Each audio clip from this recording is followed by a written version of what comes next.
Autopsie d'un rêve. Par Valérie Manadier. J'ai reçu une balle dans l'abdomen. Un médecin m'a ausculté, stéthoscope dans la main gauche, dans l'autre, fusil d'assaut, dans un paléolithique bureau. Diagnostic, une sale blessure. Elle est bien bonne, j'ai pensé, une sale blessure et son bureau et sa blouse septicémique. Des papillons se cramaient les ailes contre l'ampoule à filament. De me baragouiner qu'il fallait extraire la balle, sûrement, j'allais avoir mal. De ce petit trou, je me suis vu sortir et le Mont Blanc, et l'Himalaya et la terre entière sans oublier la comète allait, jusqu'à toi, Lucille, tu as fini par trouver le chemin. J'ai besoin de toi. Une sale blessure puis j'ai vu un papillon. Dieu m'avait envoyé un papillon, tu dois retrouver mon corps, Lucille.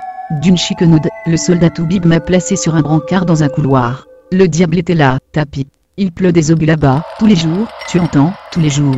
Et nous pendant ce temps, on compte nos sous, eux ils comptaient leurs morts. L'Europe ne fait que mentir. Tout le monde sait que la stratégie ennemie crée le terrorisme. Je me souviens, un petit gars du groupe y est allé, il a vers la route avec son chiffon blanc sous les fusils à lunettes des snipers. C'était beau ce bout de chiffon porté par l'illusion de son devenir, bout de tissu deviendra grand, et portera l'idéologie de la paix. Le sang restera paisible dans nos veines, au chaud. La nuit, j'entends le sang des morts hurler de froid. Sur le brancard, dans le couloir, des infirmiers, des aides-soignants couraient, ne faisaient que ça, courir. Une infirmière chef, un rien diablesse, s'arrête à mon niveau et me parle de ma sale blessure, de complications. Là je me suis levé, me suis sauvé. J'ai rejoint le groupe.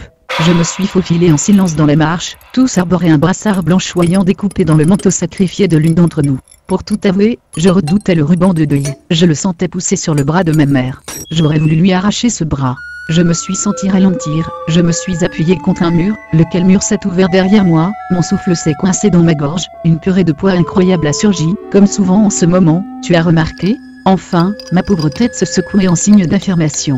Il a émergé du mur, reprit Jade absorbé, il faisait partie du mur, il m'a vu et lentement il a levé si lentement, une éternité, son pistolet mitrailleur vers moi. J'avais perdu les autres, j'étais seul, le moment de mourir s'approchait, je me souviens exactement de ses propos. Tu sais, le moment de mourir est un grand moment et le sommeil, sache-le, n'est pas sans le savoir. Dans mon pays, me dit l'homme à la bouche boiteuse, nous n'avons pas le droit d'emprunter les routes goudronnées, elles sont réservées aux hommes des colonies. Nous avons des chemins semés de pierres. Au poste de contrôle, le fusil est un regard pointé sur nous, un clignement de paupières suffit. Dans la guerre d'avant, les hommes des colonies étaient les persécutés, ils n'avaient pas le droit de s'asseoir sur les bancs, jamais le droit au repos sauf dans la mort. Les persécutés d'hier devenus forts, ils ont une terre aujourd'hui, seulement ils agissent toujours comme s'ils n'avaient pas le droit de s'asseoir sur les bancs, comme si on allait leur voler leur terre et leur vie. Ils n'ont pas fait la paix avec leur mémoire, leurs morts sont toujours là. La peur, ça vous tue un peuple. Dotés d'une armée souveraine, ils nous tirent dessus, ils ne parviennent pas à oublier, le froid, la faim, l'humiliation, ils tirent sur des fantômes. Voyez-vous, il faut agir pendant qu'il est temps, au bon moment, après il est trop tard, c'est pour ça que le pardon est né. Après ce sont nos enfants qui agissent pour nous, et qui deviennent des assassins. C'est-à-dire quelqu'un qui agit au nom de celui qui aurait dû agir avant. Ces gens-là ne pensent pas à leurs enfants, aux enfants de la terre, je veux dire. Moi, dans mon cas, d'ailleurs ce n'est pas moi qui vous ai tué. Dans mon cas, je descends d'une vraie spirale. En qualité de celui qui aurait pu être votre assassin, je vous dois mon identité. Je suis le frère de mon frère qui a fait un attentat suicide.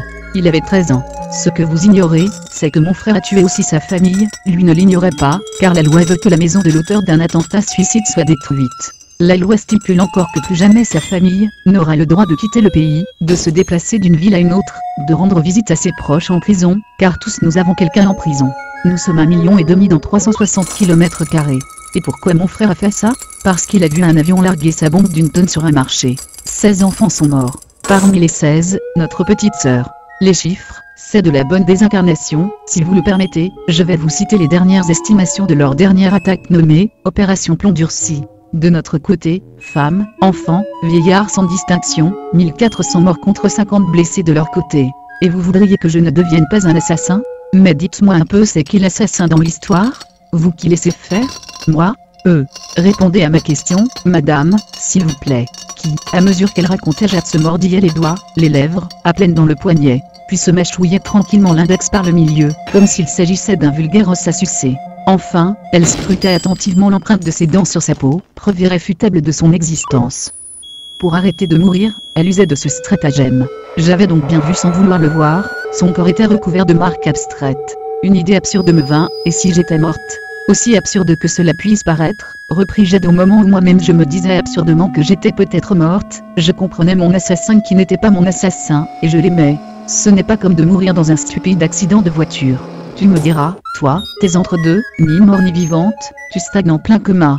Bouclier humain, c'est autre chose. Je ne suis pas morte, je dis, des contre-vérités circulent et puis il y a des angles morts. Tu ne vois pas ma vie, c'est tout. Tu n'as Dieu que pour ta mort. Que me veux-tu? Je veux que tu retrouves mon corps, Lucille. Je suis dans un lit, à l'hôpital Cochin, entre la vie et la mort. Comment veux-tu que je retrouve ton corps? Viens, je vais te montrer. Je suivis mon rêve.